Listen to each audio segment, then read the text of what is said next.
ఇకపై ఎంఆర్పి ధరలకు ఎప్పుడూ కొనకండి. ఇండియాలోనే మొట్టమొదటిసారి మన ఒంగోలులో ఎల్ స్మార్ట్ మీకోసం తెస్తుంది WSP హోల్సేల్ సెల్లింగ్ ప్రైస్. సాధారణంగా ఒక వస్తువు మ్యానుఫ్యాక్చరర్ నుండి మొదలై వివిధ మధ్యవర్తుల ద్వారా కస్టమర్ కు ఎంఆర్పి ధరకు లభిస్తుంది. ఎల్ స్మార్ట్ మధ్యవర్తులందరినీ తొలగించి మ్యానుఫ్యాక్చరర్ నుండి డైరెక్ట్ గా హోల్సేల్ ధరకే కస్టమర్ కు అందిస్తుంది. ఎంఆర్పి భయం లేదు, డిస్కౌంట్ పొరపు చింతే లేదు. Only wholesale price. L smart లో మీకు clothing, beauty, toys, footwear, jewellery, fancy products లభించు. More collections, more quality, less price. Only at L's. L's, it's beyond your imagination. Address లైప్రియామాన్, ఒంగోలు. మార్కాపురం జిల్లా గిద్దలూరు నియోజకవర్గంలోని రాచర్ల మండలం నల్లమలి అటవీ ప్రాంతంలో వెలిసిన ప్రసిద్ధి పుణ్యక్షేత్రం శ్రీ నెమలిగుండ్ల రంగనాయక స్వామివారి బ్రహ్మోత్సవాలు భక్తి శ్రద్ధలతో ఘనంగా కొనసాగుతున్నాయి. ఈరోజు బ్రహ్మోత్సవాల్లో ముఖ్య ఘట్టమైన స్వామివారి కళ్యాణోత్సవం వైభవంగా నిర్వహించారు. ఈ కార్యక్రమంలో రాష్ట్ర మంత్రి doctor Dola Sri Balaveeranjaneya Swamy, Ongole MLA Damacharla Janardhan, MP Magunta Srinivasareddy, Giddalur MLA Muthumula Ashok Reddy పాల్గొని స్వామివారిని దర్శించుకున్నారు. ఈ సందర్భంగా మంత్రి మాట్లాడుతూ నెమలిగుండ్ల రంగనాయక స్వామి క్షేత్రం ఆధ్యాత్మికంగా ఎంతో ప్రాధాన్యత కలిగి ఉందని, భక్తులు పెద్ద సంఖ్యలో పాల్గొని స్వామివారి కృప పొందాలని సూచించారు. బ్రహ్మోత్సవాల సందర్భంగా భక్తుల రద్దీ భారీగా ఉండటంతో అధికారులు ప్రత్యేక ఏర్పాట్లు చేశారు. పోలీస్ శాఖ కట్టుదిట్టమైన బందోబస్తు ఏర్పాటు చేసి ఎలాంటి అవాంఛనీయ ఘటనలు జరగకుండా చర్యలు చేపట్టింది. ఈ కార్యక్రమంలో స్థానిక ప్రజాప్రతినిధులు, అధికారులు, భక్తులు పెద్ద సంఖ్యలో పాల్గొన్నారు.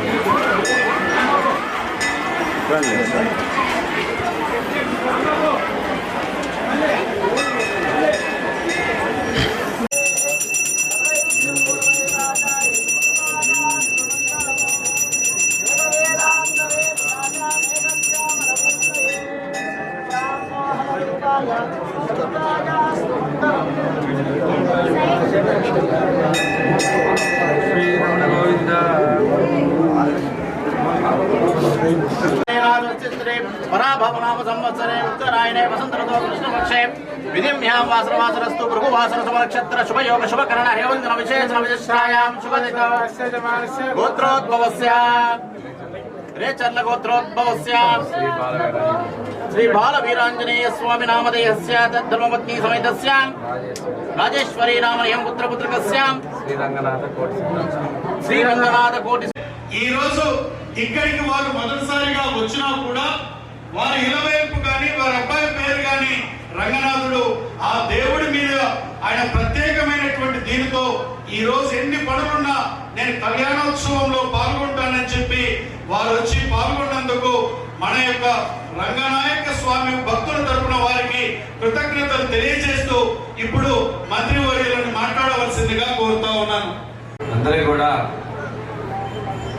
నెమలిగుండ్ల రంగనాయక స్వామి బ్రహ్మోత్సవాల్లో కళ్యాణోత్సవంలో పాల్గొన్నందుకు స్వామివారి ఆశీస్సులు మెండుగా ఉండాలని భగవంతుని ప్రార్థిస్తూ, శాసనసభ్యులు ఈ దేవస్థానానికి రావాలని ప్రయత్నం చేసినప్పుడు కూడాను నాకు ఇక్కడికి వచ్చేదానికి అవకాశం దొరకలేదు. ఒకరోజు దగ్గరలో వచ్చి గుడికి వెళ్దామంటే ఆ రోజున శనివారం మాత్రమే దర్శనం ఉంటుంది చెప్పడం జరిగింది. ఏది ఏమైనా అశోక్ రెడ్డి గారు తప్పనిసరిగా ఈ 4 రోజుల్లో ఒకరోజు మీరు అవకాశం ఉంటుందని చెప్పడం, వారికి కూడా ఈరోజు దేవుడు స్వామివారి దర్శన అవకాశాన్ని కల్పించినందుకు తప్పనిసరిగా స్వామివారి కటాక్షాలు మనందరికీ ఉన్నాయని చెప్పేసి భావిస్తూ ఈ కళ్యాణోత్సవం పాల్గొనే అదృష్టం కలిగింది. తర్వాత ఇక్కడికి వచ్చే కష్టాలు కూడా పెద్దలందరూ కూడా చెప్పడం జరిగింది. ఎందుకంటే అటవీ శాఖలో మనం ఎక్కువగా రిస్ట్రిక్షన్స్ ఉన్నాయి. అదేవిధంగా ఇది చూస్తే చుట్టూ కొండలు ఇంతలో వస్తే బాగా డౌన్లో లోయలో ఉన్నటువంటిది ఆ నెమలిగుండం కూడా చాలా లోతుగా ఉందని చెప్పేసి ఇక్కడ అర్చక స్వామి కూడా తెలియజేయడం జరుగుతూ ఉంది. ఏమైనా ఇంత దూర ప్రాంతంలో ఫారెస్ట్లో ఈ ఆలయం, ఇక్కడ భక్తులు కూడా శనివారం రోజు విశేషంగా రావడం అనేది ఈ ప్రాంత మహిమ తెలియజేస్తుందని చెప్పి ఈ ఆలయం మరింత వృద్ధి చెందుతుందని చెప్పి తెలియజేసుకుంటూ, అశోక్ రెడ్డి గారు ఈ బ్రహ్మోత్సవ నిర్వహణలో చాలా రోజులు చెప్తా ఉన్నారు. తప్పనిసరిగా బ్రహ్మోత్సవాలకి అందరూ రావాలని, అదేవిధంగా కింద ఇక్కడికి వచ్చేటువంటి వాళ్ళకి వినోద కార్యక్రమాలు కూడా ఒక పెద్ద ఎత్తున ఏర్పాటు చేస్తూ ఈ నెమలిగొండ రంగనాయక స్వామి యొక్క వైశిష్ట్యాన్ని మన జిల్లా మొత్తంలో కూడా తెలియజెప్పేందుకు భక్తులు ఇక్కడికి వచ్చే విధంగా సౌకర్యాలు కల్పించామని చేస్తున్న కృషిని మన అభినందించదగ్గ విషయాన్ని తెలియజేసుకుంటూ స్వామివారి కృపా కటాక్షాలు వారికి, మన జిల్లా ప్రజలందరికీ, మన రాష్ట్ర ముఖ్యమంత్రి వారికి, మన ప్రభుత్వానికి ఉండాలని చెప్పి మనస్ఫూర్తిగా స్వామివారిని ప్రార్థిస్తూ సెలవు తీసుకుంటాము. గోవింద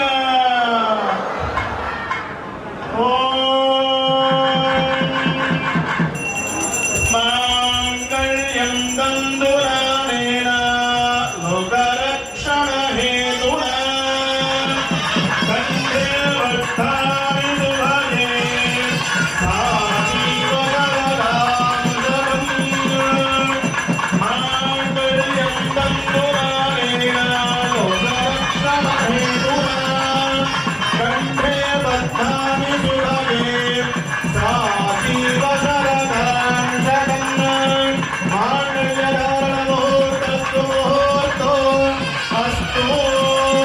గోవింద గోవింద గోవింద.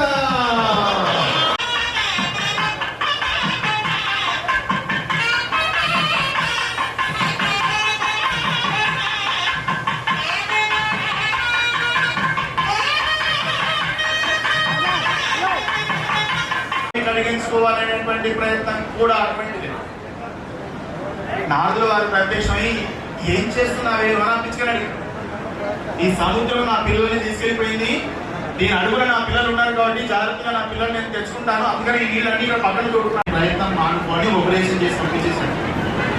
మనకు కూడా ఎవరైనా అటువంటి జ్ఞానులు లభిస్తే వాళ్ళని మనం ప్రార్థన చేస్తే